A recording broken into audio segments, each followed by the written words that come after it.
Hi, everybody. Welcome to this session from Wellspring Cancer Support, the Nourish program.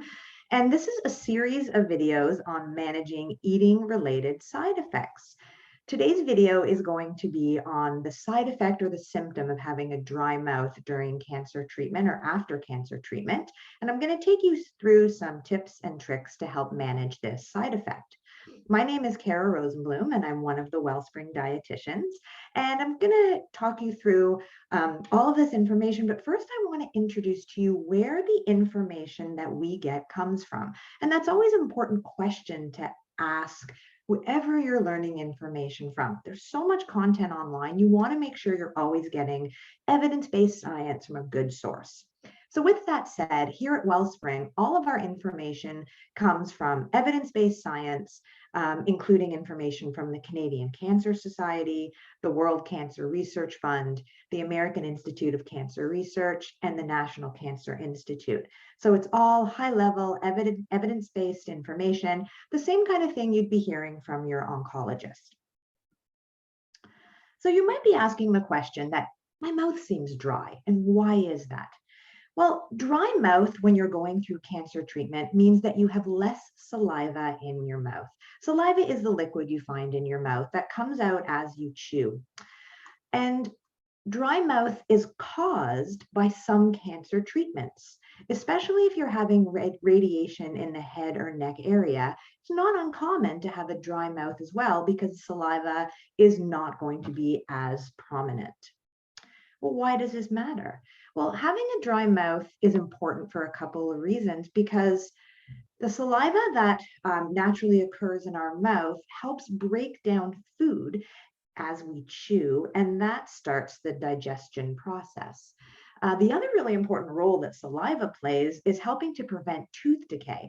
What saliva does is it lowers the acid level in the mouth and it helps routinely clean your teeth and gums. So when saliva is low and your mouth has more bacteria in it, there's a greater likelihood of getting dental caries or cavities. So when saliva is low, the mouth is not cleaning itself properly, and the teeth may lose their minerals and cause some mouth problems. But we're going to walk you through some tips that will help prevent or curb the dry mouth that you may be feeling. So the first thing, obviously, if you're not having a lot of saliva, is to keep the mouth lubricated with water.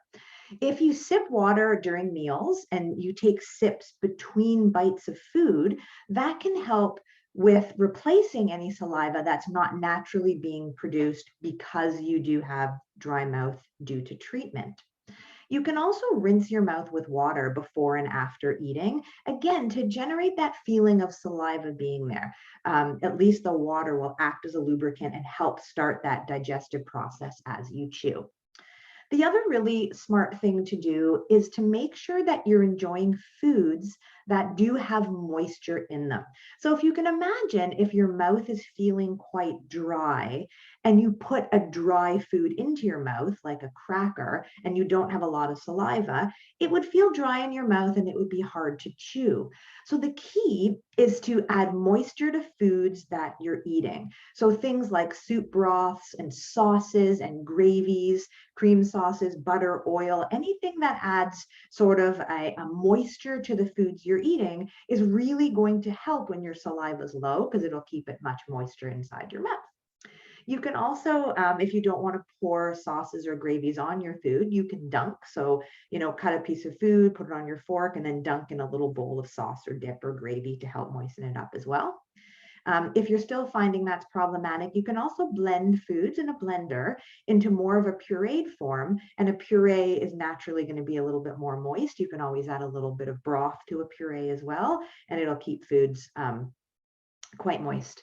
And then, of course, you want to skip foods that are very, very dry when your saliva is low. So things like rice or crackers, anything that breaks down into little pieces is going to be a little bit harder to deal with.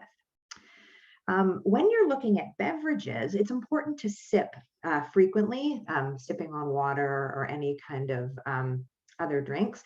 You want to choose water most often. And a key reason for that is because As I mentioned, without saliva, there can be more bacteria in your mouth. And if you're drinking a lot of sweet, sugary drinks, such as juice or soda, the sugar or the acid, if it's something like an orange juice or an apple juice, can actually contribute to tooth decay. So it's not the best time to be drinking acidic or sweet drinks that can harm your teeth when you already don't have a lot of saliva going on in your mouth. So you want to choose water most often. And there's also some evidence in the science that caffeine can dry out the mouth. So, on the days or the weeks where you're feeling a dry mouth, you can limit the amount of caffeine you're taking in from drinks like coffee, tea, and cola because they may contribute to more of a dry mouth. Decaffeinated drinks like coffee, decaffeinated coffee, and herbal tea is definitely a better option. The other drink that can dry out the mouth is alcohol. So you want to skip alcohol for the time being. And remember that if you're a coffee lover, enjoy an occasional drink, this is not a permanent condition. It usually fades away as treatment ends. So you will be able to drink regular coffee eventually or have an occasional alcoholic beverage. The other thing that some people during cancer treatment will rely on are different smoothies. Sometimes if they have a low appetite, it's great to put a lot of nutrition into a smoothie and sip that. So that is another great idea. But sometimes you'll find that a smoothie is a little bit too thick when your mouth is dry. So you can thin it out with a little bit of extra ice or a little bit of water or skim milk, which has a quite low viscosity. So it's easier. It's not as thick as something like um, whole milk or cream or something like that. So those are good options as well. Other tips you can do is to keep your mouth moist by sipping water all day. And the easiest way to do that is to always have a water bottle with you so you don't have that dry mouth feeling. The other thing people say helps is sucking on ice chips or trying sugarless hard candy, mints, or gum because they will stimulate some saliva production. And it is important, again, that these are sugarless because sugar does contribute to tooth decay, and that's what we're trying to avoid.